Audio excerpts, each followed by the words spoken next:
So hey guys, welcome back to my channel. तो दोस्तों, जैसा कि हमने इसके पिछले एपिसोड में देखा था कि मास्क टीम और सभी न्यू रुकीज के बीच में फाइट शुरू हो गई थी। यहाँ रुकीज को मास्क टीम के 5 मेंबर्स में से किसी एक का भी मास्क हटाना था, जिससे वो सभी जीत जाएंगे और इमीडिएटली यहाँ से ग्रेजुएट हो जाएंगे। जबकि मास्क टीम अपने पावर को सप्रेस करने के बावजूद भी सभी नए कैंडिडेट्स के ऊपर भारी पड़ रहे थे। मगर नए रिक्रूट्स में कुछ ऐसे भी लोग थे जो कि हाईली स्किल्ड थे। शेन तो अपने बबल पावर और दिमाग का इस्तेमाल करके ब्लैक मास्क को ऑलमोस्ट उसका मास्क हटाने के लिए मजबूर ही कर दिया था। मगर तभी वहाँ हैमर गर्ल आकर अपने साथी को बचा लेती है, तो शेन भी धमाका करके यहाँ से निकल जाता है। और अब आगे दोस्तों, आज के एपिसोड की शुरुआत बिल्कुल उसी जगह से होती है जहाँ हमें दिखाया जाता है कि ब्लैक मास्क और हैमर गर्ल अब मिलकर शेन के ऊपर अटैक कर रहे थे। शेन यहाँ बताता है कि जब हम नाइट्रोजन और ऑक्सीजन को एक सर्टेन रेशियो तक कंप्रेस करते हैं तो ये कंडीशन परफेक्ट होता है एक्सप्लोजन के लिए। बस इसमें कमी होती है तो एक चिंगारी की। फिर शेन बताता है कि मेरा टेक्निक नेचुरली बड़े ग्रुप्स को मारने के लिए स्पेशलाइज्ड है। मगर तभी यहाँ मास्क स्क्वाड के 5 मेंबर्स आ जाते हैं। पर्पल मास्क कहता है कि ये लड़का तो बहुत ही ज्यादा ट्रिकी है, शायद इसीलिए यांगांग हमें पहले इसको ढूंढने के लिए कह रहा था। तभी शेन अपना हाथ उठाकर एक चुटकी बजाता है और उसके इस सिग्नल से यहाँ पर चारों तरफ काफी सारे रुकीज आकर उन्हें घेर लेते हैं और फिर एक समनिंग फॉर्मेशन से यहाँ पर उनके चारों तरफ बड़े बड़े कांटेदार वॉल बना देते हैं, जिसकी खिड़कियों से बड़े बड़े बंदूकें निकालकर मास्क टीम के ऊपर शूट करना शुरू कर देते हैं। शेन कहता है कि अब लो इसका मजा।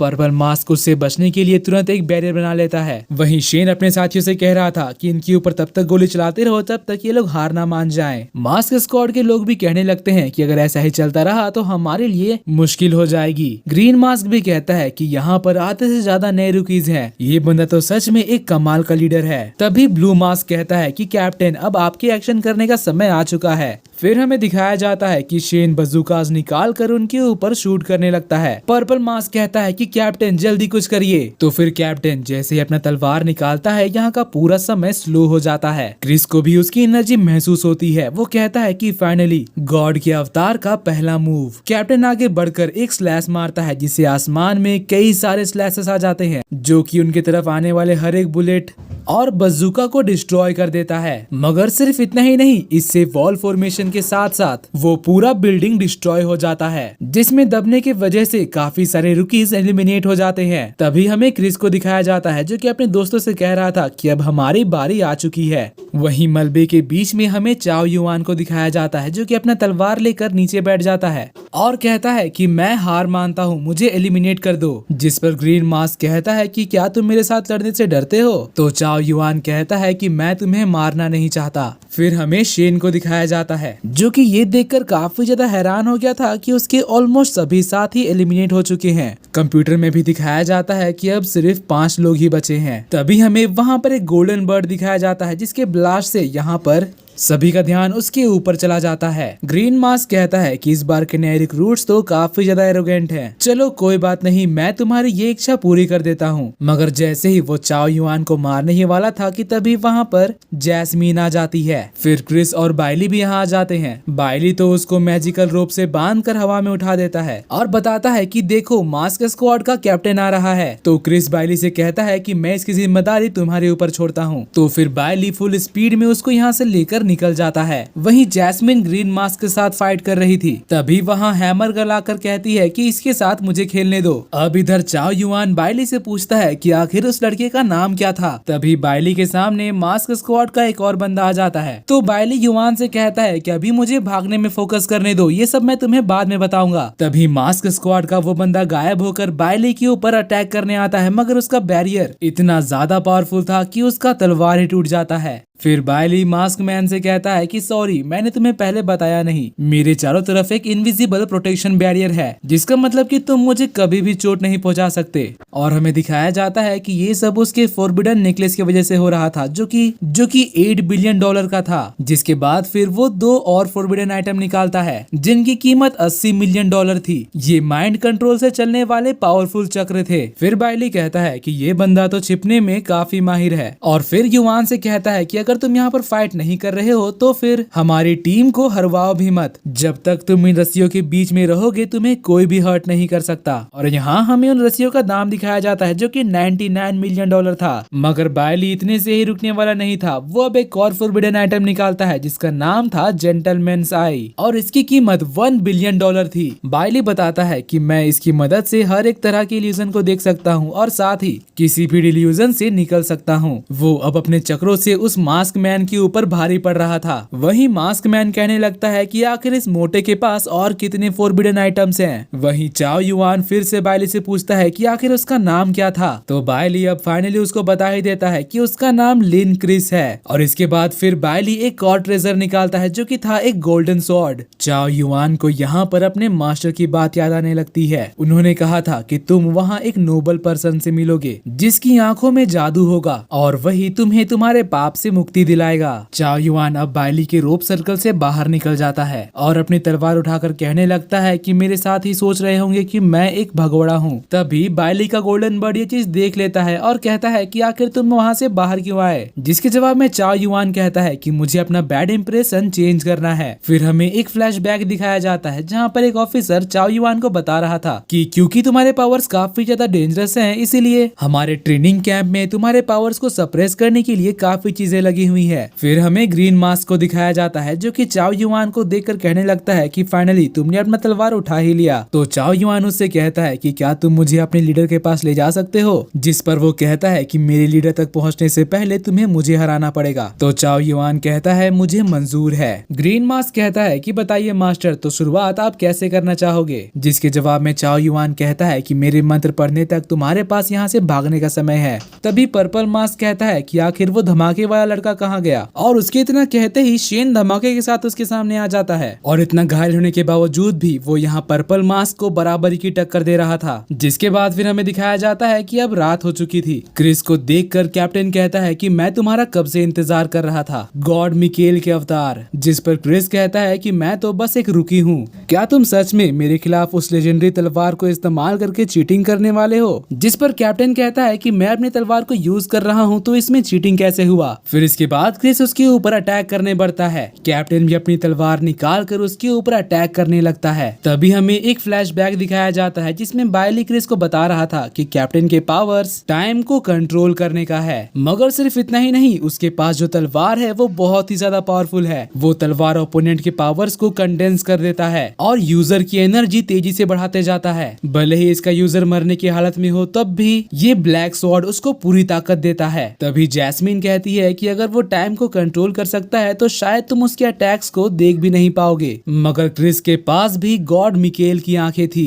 वो कैप्टन के पावर स्लैशेस से बड़े ही आसानी से बचते हुए कैप्टन के ऊपर अटैक करने बढ़ता है। कैप्टन तो ये देखकर काफी ज्यादा हैरान हो जाता है। वो कहता है कि मोर्टल रेल में होने के बावजूद भी आखिर तुम्हारे पास ऐसी एबिलिटी कैसे है, तुम इतना फास्ट कैसे मूव कर सकते हो। जिस पर क्रिस कहता है कि तुम्हें इतना तो एक्सपेक्ट करना ही चाहिए था क्योंकि मेरे पास टॉप 3 गॉड का पावर है। लेकिन सिर्फ इतना ही नहीं, क्रिस तो अपने नॉर्मल तलवार से ही ब्लैक ब्लेड के अटैक को रोक पा रहा था और मौका देखते ही वो उसके तलवार में रेस्ट्रिक्शन टेप लगा देता है जो कि उसे बायली ने दिया था। ये सील किसी भी लेजेंडरी आइटम की पावर्स को सप्रेस कर देता है। बायली कहता है कि इस टेप के लगने के बाद उनका तलवार एक नॉर्मल सी ब्लेड बन जाएगी। जिस पर क्रिस बायली से पूछता है कि आखिर तुम्हें उसके तलवार के बारे में इतना सब कैसे पता। जिस पर बायली बताता है कि मैं उस तलवार से बचपन में मक्खियां मारता था लेकिन बाद में मेरी फैमिली ने उस तलवार को कैप्टन को गिफ्ट कर दिया। तो ये सुनकर जैस्मिन उससे पूछती है कि आखिर तुम्हारा पूरा नाम क्या है। तो ये सुनकर बायली काफी ज्यादा खुश हो जाता है और अपने बाल सेट करते हुए बताता है कि मेरा नाम बायली तुमिंग है। जैस्मिन ये सुनकर उसे पूछती है कि क्या तुम्हारी फैमिली जिन्वू कॉन्टिनेंट से बिलोंग करती है। तो इस पर बायली कहता है कि नहीं, मैं तो बस एक आम से फैमिली का आम सा बच्चा हूँ। तो जैस्मिन कहती है कि मैं अमीर लड़कों से नफरत करती हूँ, जो जितना अमीर होता है वो उतना ज्यादा एनोइंग होता है। फिर हमें फाइट का सीन दिखाया जाता है जहाँ पर बायली अपने गोल्डन बर्ड्स के झुंड से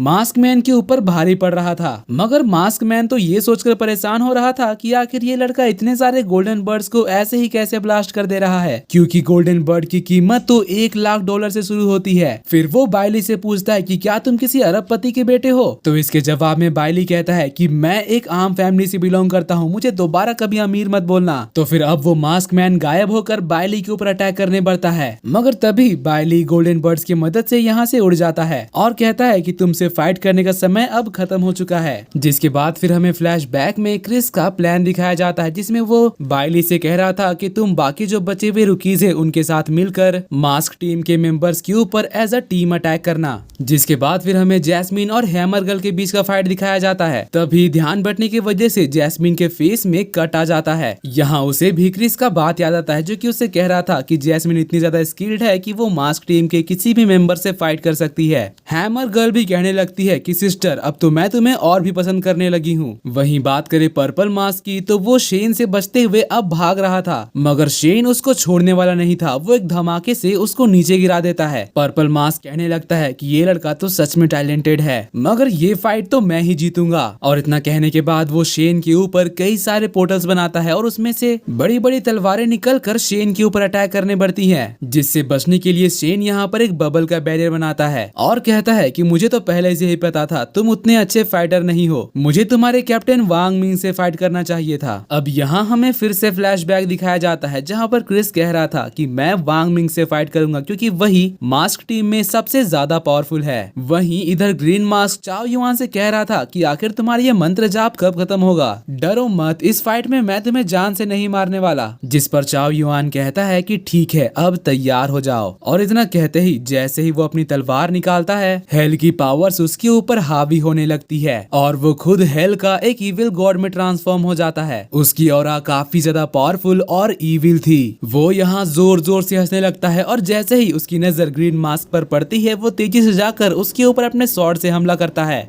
ग्रीन मास्क ये देखकर काफी ज्यादा हैरान हो जाता है। वो कहता है कि आखिर अब मैं क्या करूंगा। वहीं दूसरी तरफ कैप्टन वांग मिंग भी उसकी इविल ऑरा महसूस कर लेता है। वो कहता है कि ये तो ब्लैक किंग है, द डिस्ट्रॉयर ऑफ गॉड्स। ये हेल का एक ऐसा क्रीचर है जिससे गॉड्स भी घबराते हैं। बाइली, लीजा और शेन भी ये देखकर काफी ज्यादा हैरान हो गए थे। वहीं बात करें हेडक्वार्टर्स में, तो ऑफिसर्स ये देखकर कहने लगते हैं कि इस बार के नए रिक्रूट्स तो सच में काफी ज्यादा पावरफुल हैं। जिस पर चीफ युआन कहते हैं कि ये तो अच्छी बात है ना, क्योंकि पिछले 2 साल से हमारी दुनिया में खतरा बढ़ता ही जा रहा है। तो अगर हमारे रुकीज ही इतने ज्यादा पावरफुल हैं, तो ट्रेनिंग मिलने के बाद इन्हें कोई नहीं रोक सकता। वहीं जैस्मिन भी अब मास्क गर्ल के ऊपर भारी पड़ रही थी, जिसके बाद फिर वो टोर्नेडो स्लैशिंग टेक्निक का इस्तेमाल करती है। चीफ युआन कहते हैं कि मास्क टीम हमारा पास्ट था, लेकिन अब ये नए रिक्रूट्स हमारा फ्यूचर बनने वाले हैं। पर्पल मास्क अब शेन से बचने के लिए काफी सारे पोर्टल्स बनाकर भागने लगता है, तो शेन उन पोर्टल्स में एक फ्लेमिंग ड्रैगन छोड़ देता है। फिर कहता है कि अब तुम्हें हार मान लेना चाहिए, क्योंकि वैसे भी अब कुछ ही देर में तुम ये मास्क हटाने ही वाले हो। वहीं बात करें बाइली की, तो वो भी अब एक मल्टी स्वॉर्ड फॉर्मेशन को एक्टिवेट करता है।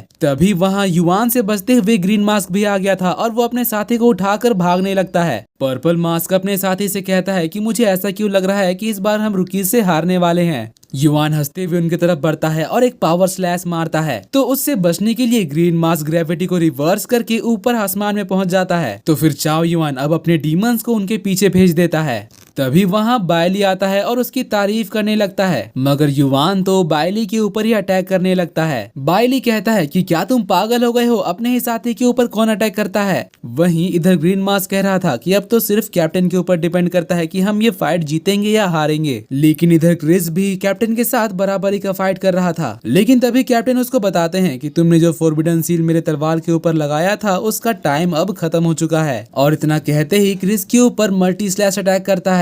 लेकिन क्रिस तो उसके सभी अटैक्स को डॉज करके सीधे उसके ऊपर हमला करने बढ़ता है और कहता है कि भले ही तुम पावरफुल हो, मगर अब तुम्हारी मेंटल स्ट्रेंथ भी कम होते जा रही है। जिस पर कैप्टन कहता है कि मैं तो ये सोचकर हैरान हो रहा हूँ कि तुम अब तक मेरे खिलाफ टिके कैसे हो। लगता है कि तुम ये फाइट जीत कर ही रहोगे, लेकिन मैं तुम्हें बता दूं कि मैं इतनी जल्दी हार नहीं मानने वाला। जिसके बाद फिर हमें उन दोनों के गॉड्स को दिखाया जाता है। दोनों ही अब अपने फाइनल अटैक को तैयार करने लगते हैं। लेकिन दूसरी तरफ सीन तो कुछ और ही था। रुकीज की टीम मास्क स्क्वाड को दौड़ा दौड़ा कर मार रहे थे, वहीं जैस्मिन ने तो हैमर गर्ल का हैमर ही तोड़ दिया था। गॉड ऑफ टाइम यहाँ पर अपनी पूरी ताकत लगा रहे थे, मगर उसकी ताकत गॉड मिकेल के सामने कुछ भी नहीं थी। इससे पहले कि कैप्टन अपना तलवार निकालता, क्रिस जाकर उसके ऊपर अटैक कर देता है, जिससे कैप्टन का मास्क टूट जाता है और इसी के साथ रुकीज की टीम जीत जाती है। और दोस्तों इसी के साथ आज का ये एपिसोड यहीं पर खत्म होता है। अगर आपको मेरी एक्सप्लेनेशन और ये एपिसोड पसंद आए तो प्लीज वीडियो को लाइक कर देना और जाने से पहले चैनल को सब्सक्राइब करके बेल नोटिफिकेशन भी ऑन कर लेना,